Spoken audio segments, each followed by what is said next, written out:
on a screen with a comic book scene. No one but then Shaheen.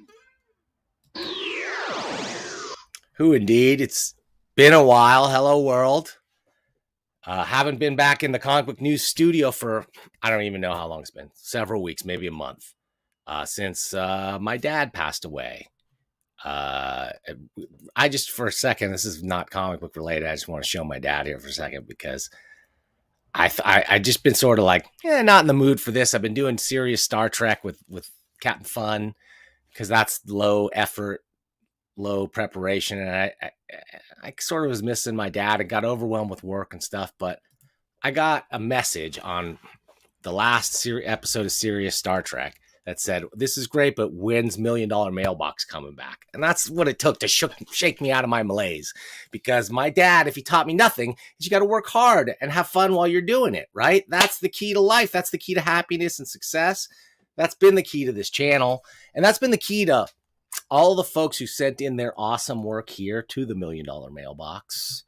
If you want to see your comics on this screen, there's one place to send them.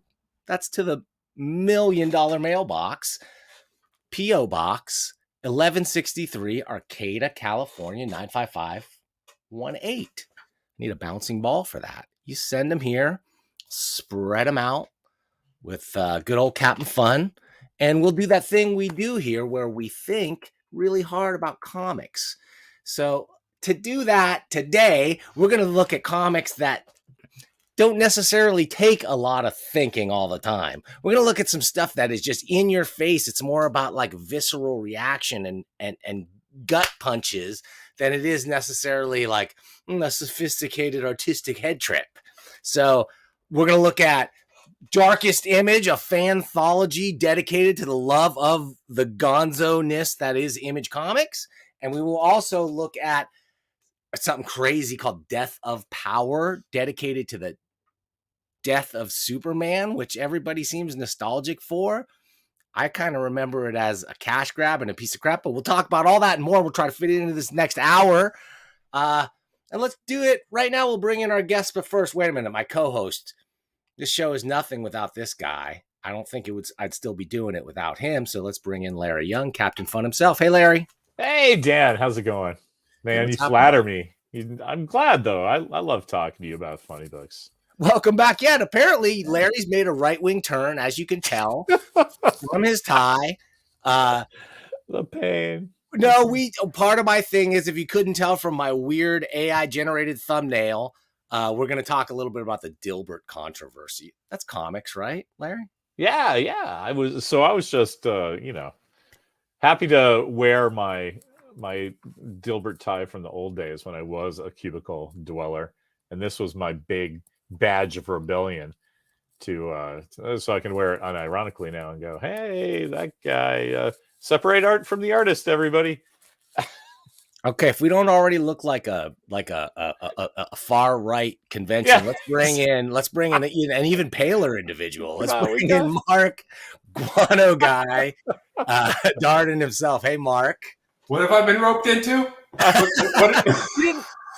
You didn't realize we were one of those far right Rumble shows? You didn't realize that, huh? Came on here to talk a little comics. All of a sudden, I've signed up for something. Crazy.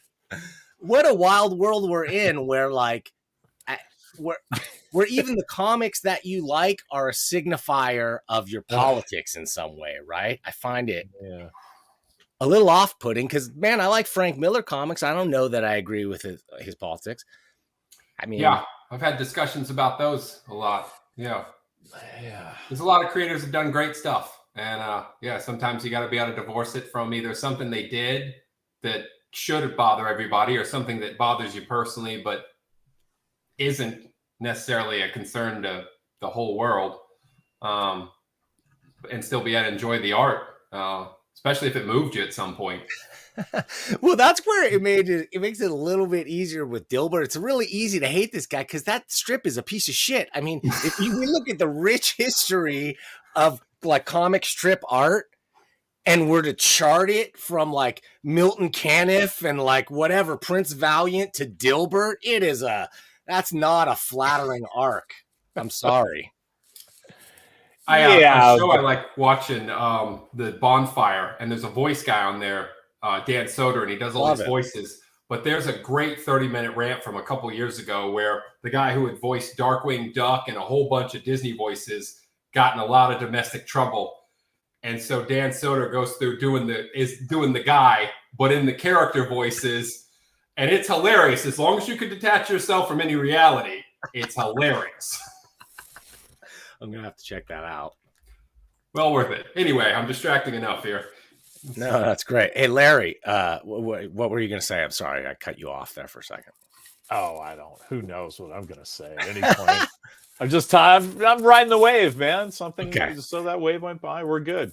Let me recap the issue. So Scott Adams, if you didn't know, this Dilbert, he rode that to just a wave of titanic, like, licensing success.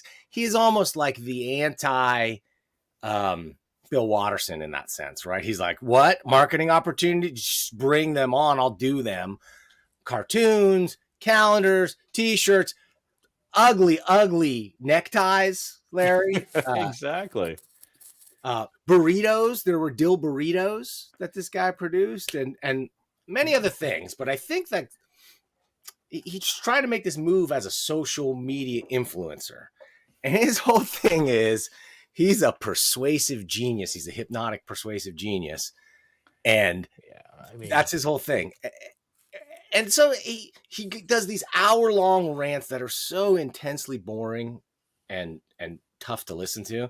But then he comes out and he just basically comes out on this rant that says, based on this poll that says some black people don't agree with the slogan, it's okay to be white, that most black people must hate white people. So white people basically took a white separatist view of the whole thing and said white people should just get the F away from black people, in his words, not mine. In really no uncertain terms, if you watch the video, and he tried to couch it in some context and stuff, but there was very little context to hide behind. So I didn't really. Yeah, he was obviously nuts. Well, in my opinion, is he crazy like a fox? Is he trying to? Is he seeing that if you have to take a path, there's a path to be taken to getting canceled, and then getting embraced by pivoting heavily to the right. I think if he was going to do that, his time is way past, right? Because that's what I was going to say when you were speaking about him, falling into the merchandising. There's a point where, everybody that worked in an office had a Dilbert tacked up to their wall or to the microwave door or whatever, right? That was ubiquitous. And so once you, as creators, you guys know, once you attain whatever level of your, everybody's got to do it on a different matter of scale. But like, there's a bit where, somebody asks you for an autograph in the bathroom and you're like, what? This is happening to me. Like, what's happening to Harrison Ford? And then you take that up to Dilbert level in the 80s and 90s. That's going to regroove somebody's brain. So then, he takes the turn that all creative things do. It's monkeys are the new pirates now. Sorry, Johnny Depp. And he wants to bounce the beach ball back up again, but nobody gives a shit about Dilbert. Yeah. Because everybody's working at home because, whatever.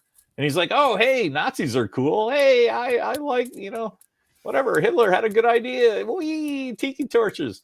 Donald Trump. And then thinking everybody's going to care, except, no, man, you're the guy that does Dilbert that nobody cares about. You just gave me my favorite Captain Fun clip I'm going to be able to clip out of context. Yeah. I still like that cans of baby oil one from Tuesday. That was pretty good. All right, guys, I don't want to belabor. This has been talked about a lot, but I just wanted to put it out there, like from a cartoonist point of view, because Mark, we've seen it in the Kickstarter realm, right? You know about all the right-wing Kickstarter comics and stuff that are out there. I'm assuming from right. So no, not much. I tend to follow fun stuff. I'm not saying I've never seen anything. I guess I don't pay a lot of attention to it. Yeah. So sorry. Not a problem. I don't. That's good. A gold star, right? I don't blame you. That's really the answer to getting rid of those kind of things. And is paying less attention to them. Maybe we should move on to something a little more fun. Mark, what do you think? What if we move into looking at Darkest Image? And we're going to do that. You know where I'll we do this then too. Do you know where we do that, Mark? $1 Million Mailbox. Yeah, that's right. The $1 Million Comics Cam. Correct. All right. So I've got 2 books to look at today. First, let's just dive right into Darkest Image 2. Maybe we'll save this as a cherry on the Sunday, or maybe we'll cliffhanger it if we run out of time. Okay.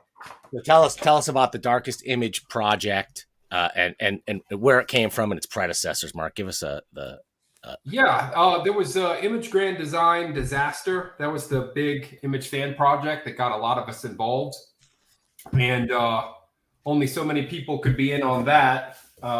So after Image Grand Design Disaster wrapped. Wait. Show that again, please. I'm sorry. Go ahead. Yeah. So Image Grand Disaster, and if I flip around, Image Grand Design. After those wrapped, there were more people that were like, "Oh darn it, I missed out on getting to be a part of that." So Darkest Image got announced, like, "Hey, you missed out. Hop in this time." So more people who loved Image Comics and wanted to get to do something jumped in on Darkest Image, and as soon as it wrapped, folks were like, "Okay, we're doing another one, right?" And I was like, "Okay, well, all right, let's do another one." So we went way bigger, way better for Darkest Image 2. Got just loads of talent, which was awesome. Tons of dudes who probably should be getting work, and just a lot of people who loved Image Comics and missed them. And a lot of the characters don't have new stories, so doing fan books was kind of the way to have some new stories again for these characters that we loved. I think it's cool, and it's right in the the grand tradition of fanzines that even guys like Eric Larson and some of those Image guys came from. That was sort of the APAs and the fanzines were almost the generation before. But I'm happy to see the internet and print on demand making it possible to put out what is a really slick, high quality. I mean, I can't say enough about the production values on this guy. And so many pages. This is like Previews magazine thick. Yeah, so 308. It was pretty big. Okay, and there's no way we're going to be able to. Oh, wait a minute. Let me pull this out. Wow, so between those 3 volumes, that's like 1,000 pages of comics you guys did. Because I got Darker Image. I love that one, but that was like a murder weapon just by itself. So 2 more books. That's crazy. And while there's no way we could talk about everything in here, I'm just going to keep going through it, and we'll just talk a little bit about the project, right? Great. Yeah, we had that fun 3-page art piece in the beginning that told a silent story, and then there was the that letter that Andrew wrote. And then as we're rolling along, Casey Bouchard, who does indie comics of his own, did this great super violent piece that we opened on with Spectacular Dragon getting into a bit of a mixer and losing his arms and going to get revenge. Yeah, it's a strong, gory start. Yeah. I wanted to open with 3 dark stories since it was Darkest Image. And this came from, the title really came from, there was a book, as I remember, called like Darker Image. Darker Image, and it was like Jay Lee and stuff, right? That was like was that a mini that was supposed series? to be what was going to be it was going to be Death Blow, the Max, and Blood Wolf was the initial. And they were each going to do 8 pages a month. But then they only had the 1 issue.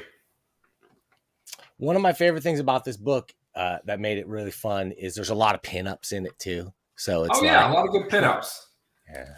This was a Shadow Knight story. It was going to be Shadow Hawk, but ended up being an homage, becoming Shadow Knight. And it was about the criminals whose backs he had broken, and they got together into a white collar crime investment group, going after people's money the legal way. And then they ran back into him and taunted him because, hey, everything we're doing is legal, even if it's wrong. That is great. And then their bank failed, their hedge fund failed, and then got bailed out by the government, right? Yeah, then he'd be really upset. Milo Trent did this great death blow pinup. It just visually looked great coming right after that story. Yeah. A spotlight on Milo Trent for a second, right? Oh, that guy. He's one of the 2 or 3 or 4. Everybody, all these books look great, but there's 3 or 4 that are just knock my socks off. And also, I happen to be working with Milo on a little book called the Giant Size 1963, and we're doing Intra Man and Intra Girl story that is looking so great. He came in as a replacement artist for somebody who bowed out. Oh, you couldn't get a better one. Holy moly! It was a fortuitous substitution. I'm just gonna say that he's really great. Milo is fantastic. I talk to him online sometimes. He's great to talk to. And I loved this spread. This was why this was number 3. Beautiful in the stories was just this spread right here. I mean, so Omak, who's really Ruben, has a nice rough style, which gives me a bit of an Eastman feel, but his colors are so dynamic. He is our go-to color guy. Yeah. I mean, that spread alone is worth it. And then Dustin helped him on the bookend pages, came in and inked with him. So that was. Then we got that great pin up there, which was by the same guy who did cover art. And then the turtles. And the turtles appeared because we did a lot of characters that had come from other places but ended up at Image. That was kind of one of the themes of Darkest Image was heroes who landed there. Oh man, and they a really nice Eastman and Laird homage going on here for sure. This look even down to like the sort of the grayish paper and stuff. I love it. Oh yeah. Yeah, when he takes them back in time, he threw on some very nice textures to give it that old feel. It's a great pastiche. I mean, it is really harkens right to the early Turtles books, which are always going to have like the super warmest place in my heart. Yeah, Ryan did a killer job on that one. It's funny how the Turtles is something where when the comics were coming out and they were hot in the comics market, I was like, this is great, but this is such a comics thing. It's like, there's no way, like I never could have predicted that it would go so global and be one of the few franchises to stand that test of time. And probably the only one that did, one of only very few that didn't come from a corporation. Oh, yeah. And then we got a great Turtles gallery. Just a whole bunch of pieces. Several guys did stories in the book, but some guys kind of were last minute ads, just going out and finding more great artists with cool pieces to contribute.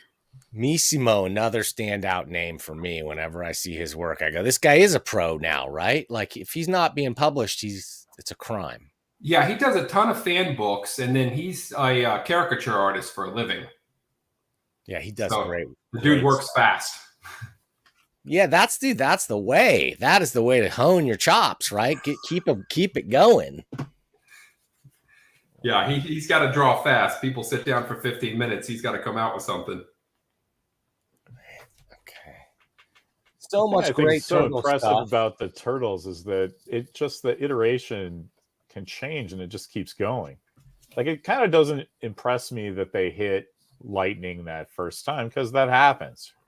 Right, but then interest dies out, and then here's a new version, and here's a new version, and well, then it's like 40 years later, and there's still versions of the Turtles for people. I think that's very impressive. Backward page, this Death Dealer pinup for folks who actually read the pinup is a big gag for Death Dealer Grand Design because I was a fan of the actually Death Dealer novels, which aren't widespread known, but they're like Conan on crack. Like just way darker and more violent than even Conan is. So I kind of had as if there'd be a Death Dealer grand design with the novels and the comics and all that. And incredible art piece by Barry Tan, who can draw anything and in multiple styles. Yeah, anyway, Barry Tan, right? Barry Tan, yeah. He is, and he's I believe, an art teacher and has an art studio over in Singapore. Yeah, really nice looking stuff. Barry's incredible. Oh, and this is another one I wanted to focus on too, because this Ben Perkins, this is just was a dynamite. I love these kind of pages and these kind of. Yeah. Ben did the Shadow Knight story as well. And then this was his all by himself contribution. He did this funsy thing about drawing the fin. How to draw. And after he showed it, somebody commented and they're like, you got the fin wrong. It's like, we know it's a whole bit about getting the fin wrong. Bing Kong bringing in Void and Combat, or Vogue, excuse me, Vogue and Combat. Void's a different one. So there were no Youngblood stories, but a lot of Youngblood characters popped up in stories. And then Marvin Law, who used to do art professionally, was doing layouts and got to work in a lot of studios, did this killer Team 7 piece. Yeah, this is a nice looking one for sure. And then we got another Turtles tale.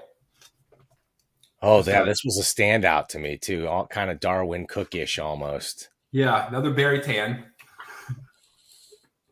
And then Barry Tan with the ABCs of Image. Strong, one of the strongest pieces in the book, I think. Yeah, you really get his art styles as he flows from thing to thing. He's pulling it off and like really, showing off he can draw in these different styles. I really have an appreciation for there's certain artists that can, even if they don't have necessarily their own recognizable style, but they can draw in anybody else's style and really nail it perfectly. I really love it. Yeah, he did a fantastic job. But we're rolling. Yeah,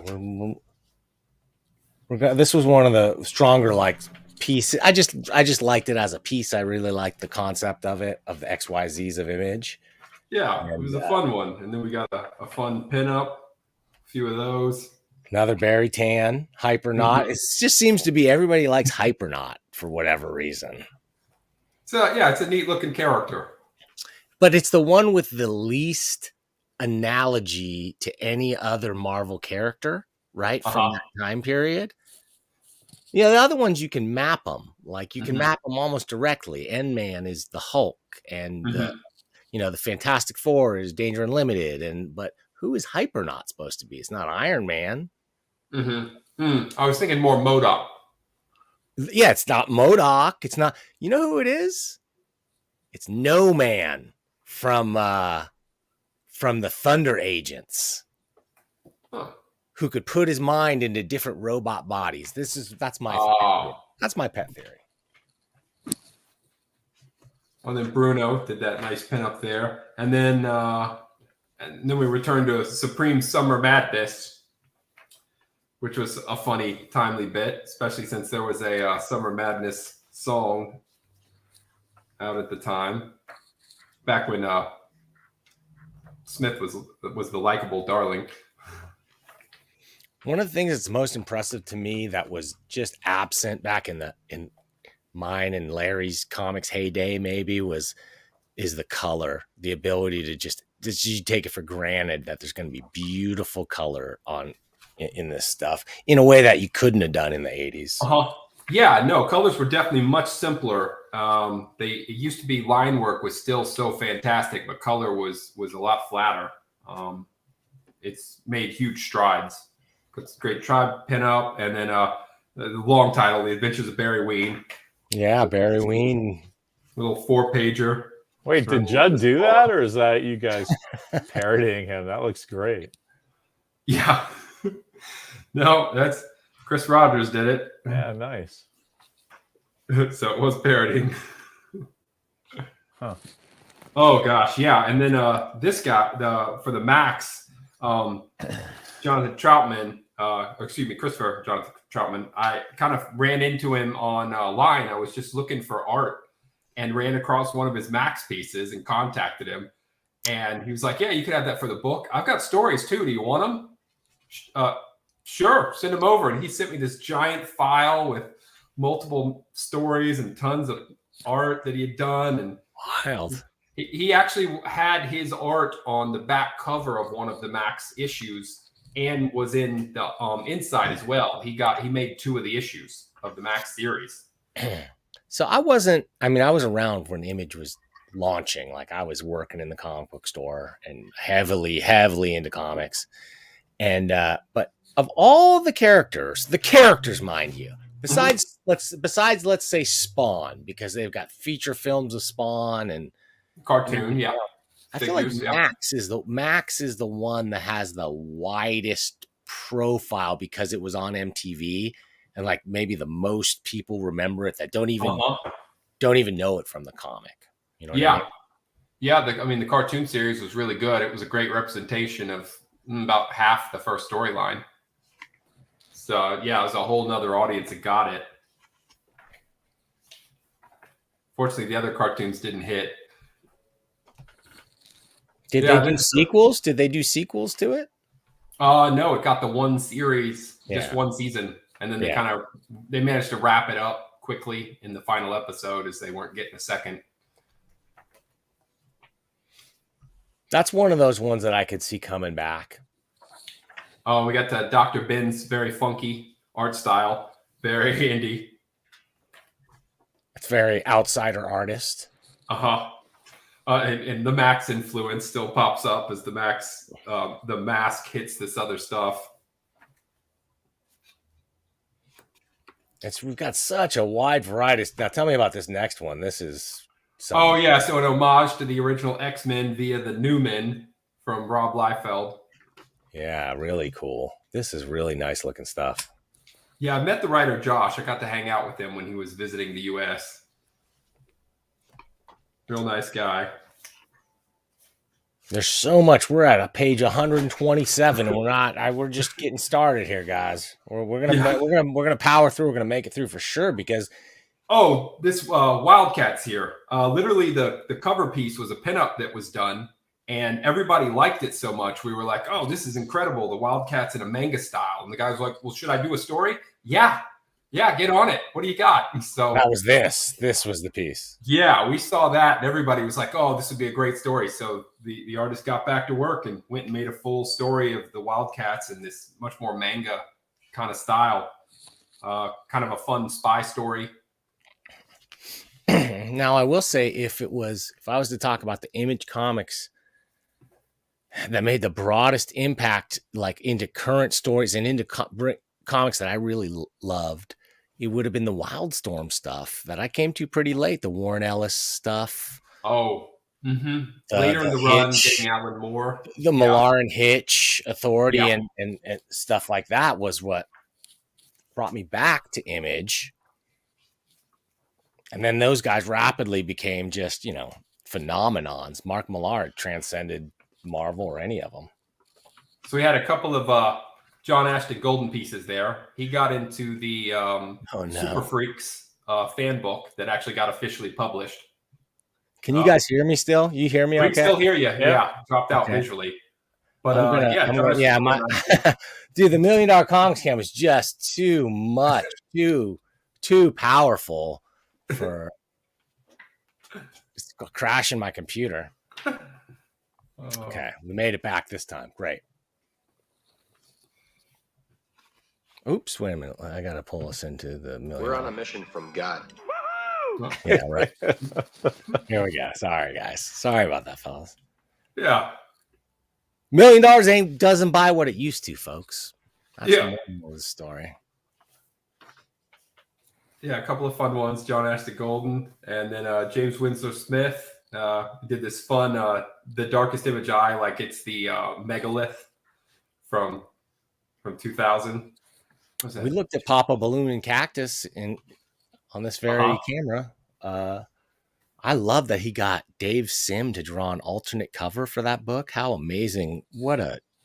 He's a huge Dave Sim fan. I think Sim is a huge fan of his. Better than a couple back, but better than the link between Superman and Batman of having the same mother's name. Yes. Is Rick and Spawn both having had their wives leave them while they were missing in action. They bond over that. Yeah, Spawn's like, yeah, my wife left me while I was in hell for 5 years. My wife left me while I was in the emergency room for 6 weeks. 6 weeks? Dang. Oh, yeah, another Max piece. James Winslow Smith and I did this one. I wrote poems for him, and he went off and did all these cool art pieces and put it together as a lot more surreal piece. And then got a few Max pinup pieces. Just, oh yeah, that was another one I found. That guy's art was so beautiful for Max and Julie there. Yeah. So you didn't have enough pages. You had to go seeking stuff out too, huh? I went out and I was hunting people. Like, let me find some more people. Another fun turtles fighting Spawn. That makes a lot of sense. Has there been an official Turtle Spawn crossover ever? I don't think so. That needs that. They hung out with Savage Dragon a couple times. Yeah, that should happen. Spawn and the Turtles. That would be huge. If only for the money, the amount of money Todd has to be for that idea. Well, yeah, I suppose Todd teaming up with Kiss makes a lot more sense then. But what's the one franchise that's worth more than Kiss? You know what I mean? You got to get in bed with the Turtles, dude. It's right in your wheelhouse. And there's 4 turtles. There's 4 people in Kiss. Yeah. They could go take on the Phantom in New York Park.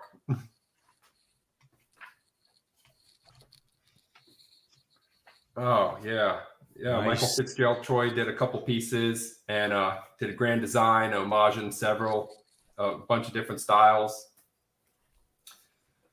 Did some Gru strips. If Gru had shown up in other people's comics. One thing I love about Gru, man, both Stan Sakai and Sergio Aragonés are able to write the most kid-friendly books that feature the most stabbings per page of like any comic. It's always in a silly way. Kind of, well, pretty serious in the Usagi though, right? Like multiple, but you put a little balloon and make him go ploo and give him a little skull balloon and all is forgiven, I guess, because it's as violent. It's more violent. Usagi Yojimbo is more violent than almost any other kid's book out there, but it's like at the top of the list of the book that the kids love the most and the parents love the most. Got more violence. It's not the violence. It's Stan's art is so approachable that you can stabby and it just looks cute, you know? I mean, there's decapitations, there's suicide, it's all there. It's all there. Oh, so Milo did this great spread here. Yeah, Milo. And Andrew wrote him a really nice story, and it was if Kirby the character was Kirby the man. So the story being that like after fighting all these wars, Kirby the character was like, I need out of this. And so he transports to another dimension and becomes Kirby the artist. And how is he coming up with all these great ideas? Because he fought all these intergalactic wars. It's a really cute homage, putting together these pieces and nice tribute to the man. Yeah, Milo's strong design-wise and strong storytelling-wise. So love everything. Very great artist. Yeah, he's got it. He's got all the makings of like somebody who could, and a distinctive style. Like I can look at his pictures and know it's him, and I can see influences, but I can't. It doesn't look like he's copying somebody. I love that. It was the Max and Blood Wolf teaming up into a fun He-Man adventure. Max ends up under the influence of something.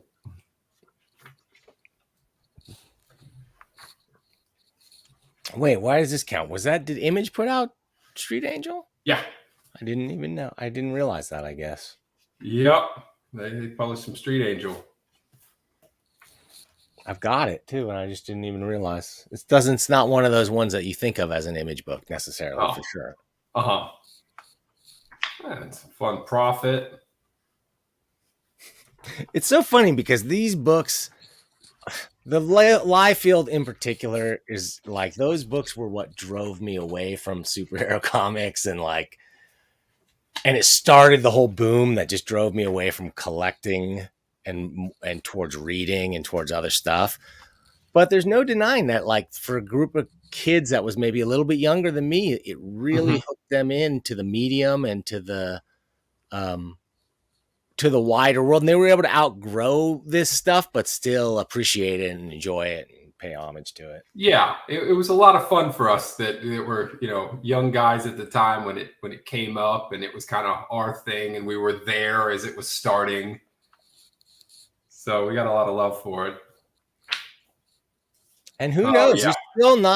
It's still so early in the potential cycle of superhero media that these guys there could still be big media adaptations of some. I still think Spawn's due for a big comeback. Mm-hmm. Yeah. Savage Dragon would make sense as a series. Yeah. Sam and Twitch trying to get hamburgers and running into Savage Dragon. I could see Spawn as a show. Yeah. Oh, yeah. Especially if they did, what was the other one? There was a series where Spawn was going around and he was kind of helping people, like where they had spiritual and supernatural problems. Really pretty Spawn stuff. And then a Spawn gallery. Todd McFarlane was the guy of any of them that I was a huge fan of. I was buying his Incredible Hulk and Amazing Spider-Man like as it was coming out off the shelf and like super digging it. Like I'm like, this is my guy. Yeah. No, he had incredible art. It was and then yeah. It's just when he started writing his own stuff, it got a little less exciting to me. His Spider-Man run, it was real pretty. Could have used a co-writer help out. Sometimes you can have real good ideas and just need somebody to help develop them. Yeah, well, but his run on Amazing Spider-Man with Michelini was great, and he took all those classic. They did McFarlane revamps of each of the classic villains, and the look. It was like made the Scorpion look really cool. Made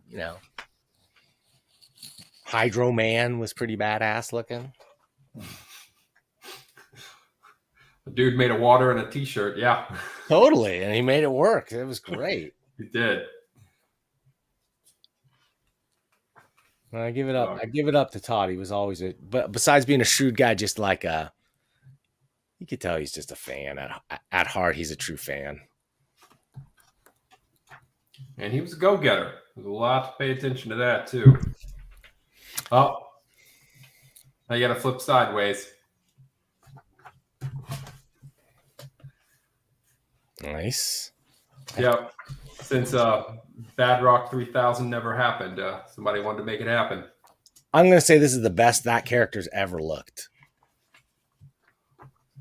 So I love, actually, since we mentioned him, Todd McFarlane did a great job when Youngblood appeared in Spawn because of the whole Chapel versus Spawn. And yeah, he had a real good Bad Rock. Flip books. Larry, what's your opinion on flip books?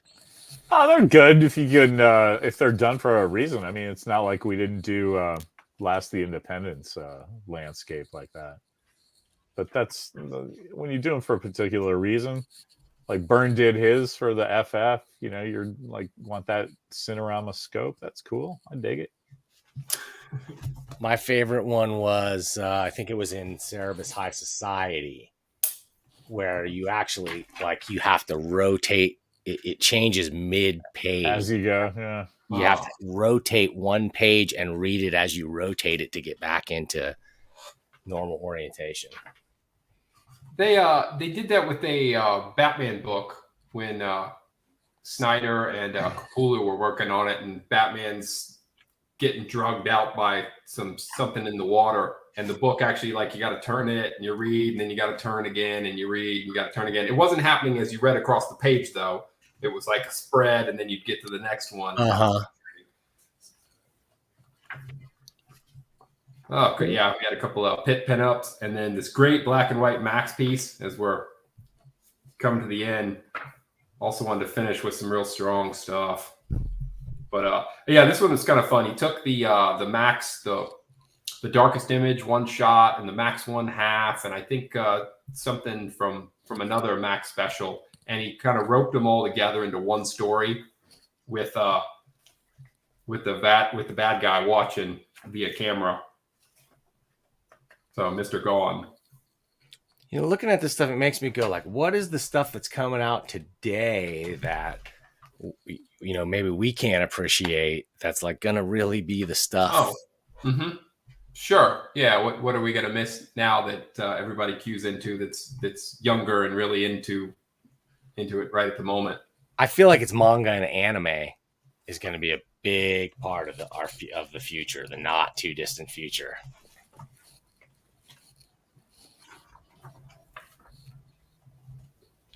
We've already got Pokemon live action adaptations they did, right? So that's it. That's where we're going. A couple more turtle pieces to close it out. It's a fun one pager there. Very cartoony. Great Spawn, Venom kind of match. Oh, yeah. I like that a lot. Yeah, we end on this fun silent Spawn. Whoa, cool.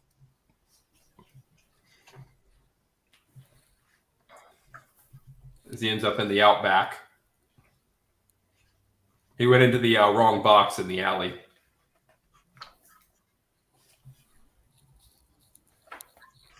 Okay, what do we got here? Closing out with some. This is almost like a. Yeah, like an action figure turnaround piece. Yeah. Very cool. It says in the style of Jose Luis Garcia Lopez.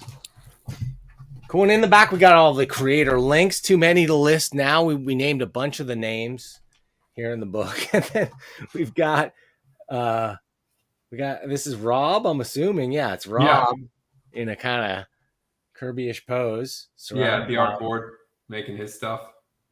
Surrounded by the creations he helped make real. Who did the art on that pic of Rob? Do we know? Oh, yeah. Kurt Belcher and Seb Valencia. I just think that's hilarious because they didn't give him feet. Oh. Great. Good point there. Good call out. Okay, guys, this is wonderful. You guys can check this out. You can download it. You can download the digital version, and all proceeds are going where, Mark? So all the proceeds for this one went to William Mesner Loebs. So tell us about his situation. Yeah, so I mean, he was a long-standing artist and writer, but he's had some bad luck.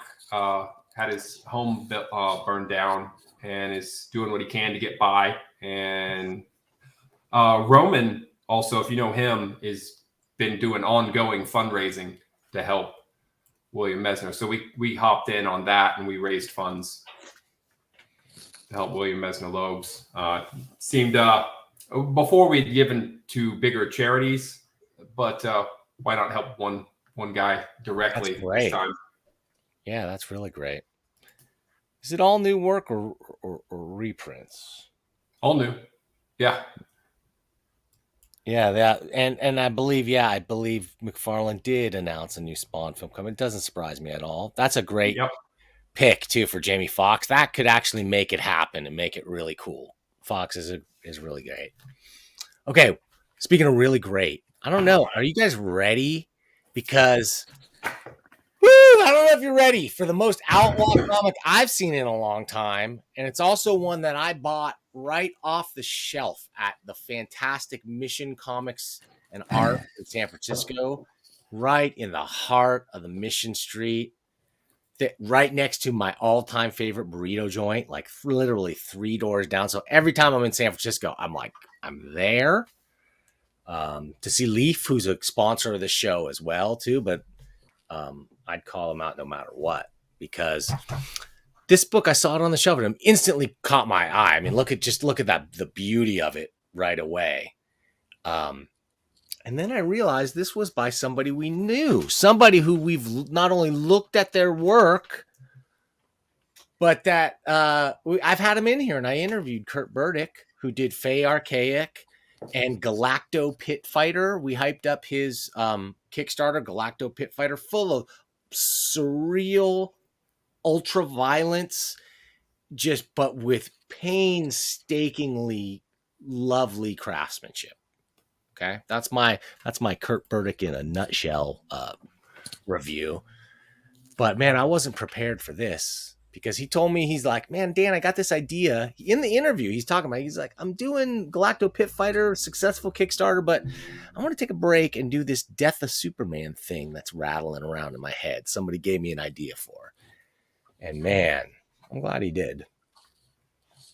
Because this thing is basically wordless. It's basically a wordless battle between Superman and Doomsday, right? But not really, but sorta. And just look at that stuff. I mean, there's just something so powerful about his style. It's in an oversized kind of golden age format, real thick, kind of not too glossy paper, very, almost matte, super thick and chunky. It's like an artifact. You feel it in your hands. It's like, oh, I'm holding something. And where, you got your Jimmy Olsen and your Lois Lanes and whatever, but man, you never got Superman tearing the rectum, prolapsing the rectum of Doomsday. Should we zoom in on this? Can YouTube handle the zoom? I don't know. Okay, and so we've got prolapsed rectum, but this is just where it begins, folks. Okay, and then we've got Doomsday's his penis, with a fill sound effect. Okay, as it's filling, and he. Jesus, Dan. There's X-ray vision or heat vision. I don't know, man. There's alien penis severing.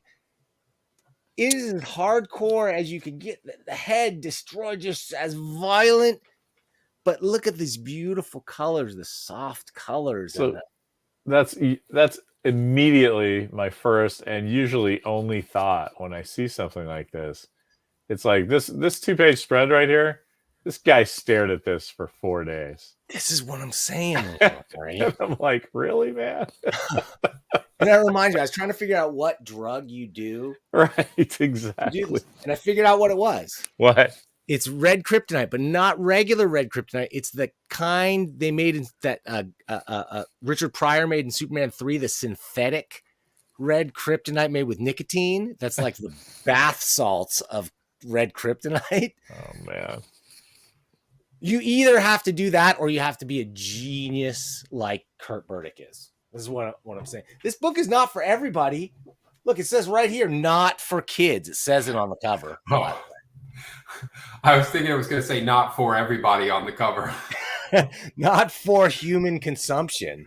Well, Doomsday's had his cock chopped off and his head zapped off, but he's not done. Not done. He's not done. I love the sound effects are very like literal sound effects.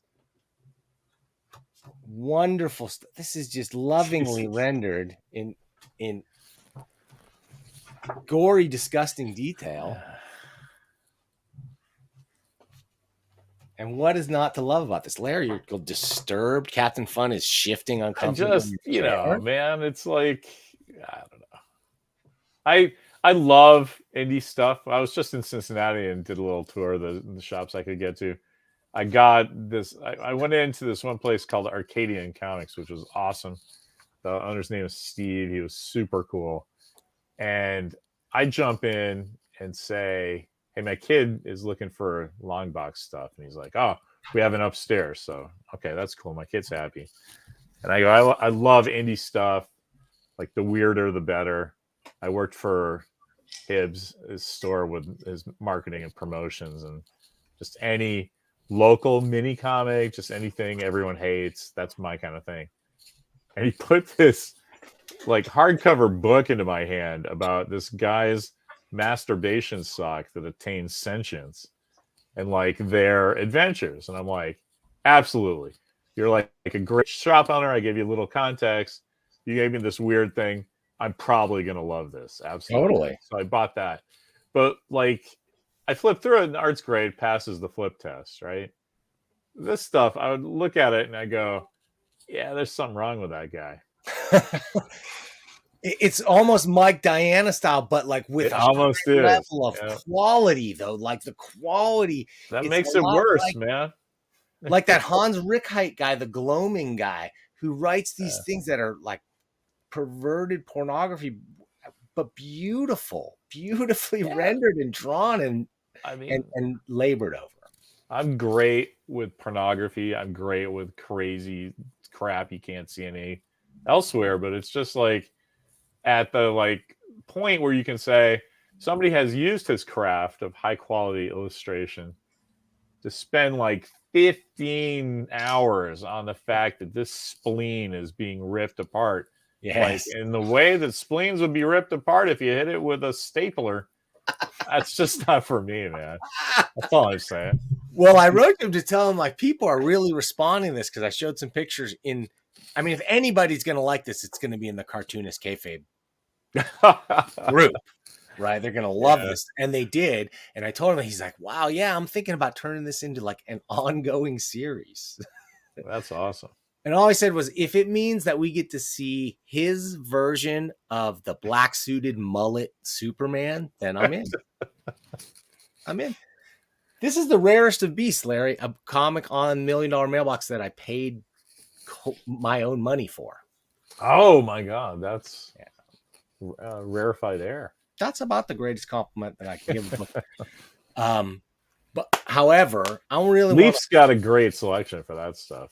Leaf store is incredible. It's impeccable. It's the one place where it's one of 2 or 3 places I know of in the Bay Area. A couple of them in San Francisco that you can go to and see stuff that you're just not going to see in your average comic shop at all. And that's like featured heavily. I love that. Uh-oh. Oh my God. More camera issues. I think that this is a sign, folks. This is a sign from the gods. It's time to wrap this thing up. Mark, anywhere that you want to send the folks and tell them to check out? Yeah, there's on Facebook, there's Kayfabe, the Death of Superman. So check out over there because we got a big 100-page fan project coming. That's it's gonna be a very artful remake with a whole lot of extras, and we're wrapping up. Would you consider, like, how about publishing this, like maybe working a deal and license Death of Power and get it in there? To get more exposure? This is what I'm saying. I don't know if you could get more exposure than Death of Power is currently showing off. But anyway, I feel like you guys are kindred spirits in that way, that there's some kind of love of this Death of Superman thing. Yeah, it was a big event. You know, it's kind of like Image. Like, it was this huge event, and it meant people. It meant a ton to people, even if the execution wasn't what we were hoping for. It was big. It was a big deal. I think it was bigger than even DC thought it was going to be. For sure. Yeah, they got national media attention. It was on actual media news coming out. I remember we had lines around the block at the comic book store that I worked at. But that guy he watched the market very carefully. And he took a big chance, and he had them for people. You know, he had hundreds of them the day when it dropped. So it worked out really well. And it really started that crazy speculator boom that flamed out not too much longer after that whole situation. So. Mm-hmm. And now, Larry, weren't you just saying you were seeing it? I was just, like, do you really remember that starting the speculator boom? That was 92, right? Like, G.I. Joe was going on a little before that. But this ignited it because it was a hot story that hit the public, and then the public was like, this is a hot comic, and you could next day sell it for $20. But the thing I loved about that, we were sort of talking in the green room about this, that Jay Leno was on that Friday wearing the morning band and did a couple of jokes about it. And then the next day at the comic shop, I wasn't working at a shop, but I was living in LA. So I actually ran down to Golden Apple. I'm like, oh, I got to see what Leibowitz is doing. And the place is a madhouse. And but he had sold out like the Wednesday before, right? Like he's not ready for Jay Leno to wave this red meat under everybody's faces. They go, "Ooh, this they killed Superman. That's got to be true. It's going to be worth as much as my baseball cards and my pogs and small coins and stamps of that." I mean, come on. Unless you tell everybody about it, and it won't be. Well, they sold 2 million copies, and they're like, "I'm saving this in the bag." I'm like, "Why? I'm going to buy one in 2023." In Cincinnati, which is what we did this weekend. Yeah, I talked to my kid about it like 3 weeks ago, and the guy's like, "Yeah, $3 here. Here's one." It was a black poly bag, like a body bag, and it was a big deal to somebody. Paranoid American, we reviewed their comics, Larry. I don't remember, if you remember Conspiracy School. Of course, man, that was cool. I like Conspiracy School. I'm really glad to see that there's people that look forward to this $1 million mailbox thing. That's what really keeps me going. Every time I've been like too busy or too something, whatever, to do it, I get somebody reaches out either in the comments or I get an email or something like that, and it's like, all right, it's worth it. But I do got to go pay the bills, so I want to thank you guys for coming in and talking comics with me as always. Larry, let's try to bring it back maybe next week and just get the momentum back going on. I love $1 million mailbox. I've made friends. I made one guy's wife really mad. She blocked me on Facebook. That was awesome. Like the $1 million mailbox brings it all together. Oh man, we made friends, we made enemies, we made far left friends and far right enemies and everyone in between, and we've gone back and forth. It's been an amazing experience. Yeah, so let's get this going again. Okay, I'm good. Cool. I want to thank everybody. It was so fun. Yeah. What's that? What do you got going on there, Mark? I thought I'd share a couple pages from the. Yeah. Please. Yeah. So this is going to be from the fan book. We're not going to have kid gloves at the end either, but our buddy Milo. And also a guy, Jason Barris, who I really like over here on the right side. He's a really great artist. I had him on the Guano Guy before, but he has his own comic, Forest. So he's awesome. I'll just share a few, but then... yeah, please. And make sure to show them this video so they can see what they're up against, what's out there in the market already. Yeah. And then Ruben here again. He got a great one. And Barry Tan. He's...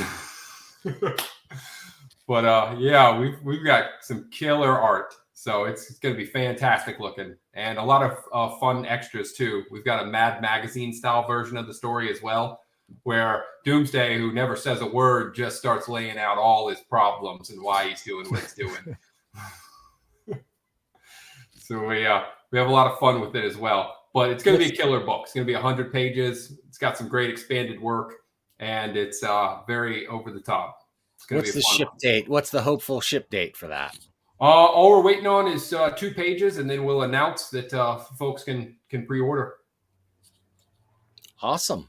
So if they follow us over at Kayfabe the Death Superman, it'll be the easiest way to be up to date on the announcements. And after that, we'll circulate it around all the channels that each of us knows of to try and get it out there so folks can be a part of it. All right, can't wait. Well, guys, make sure to check that out. Go Google Darkest Image. Go check it out. Go download the digital version and support William Messner Loebs. And come back next week. We're going to talk more about comics. I want to thank everybody for checking us out, and we will see you next time.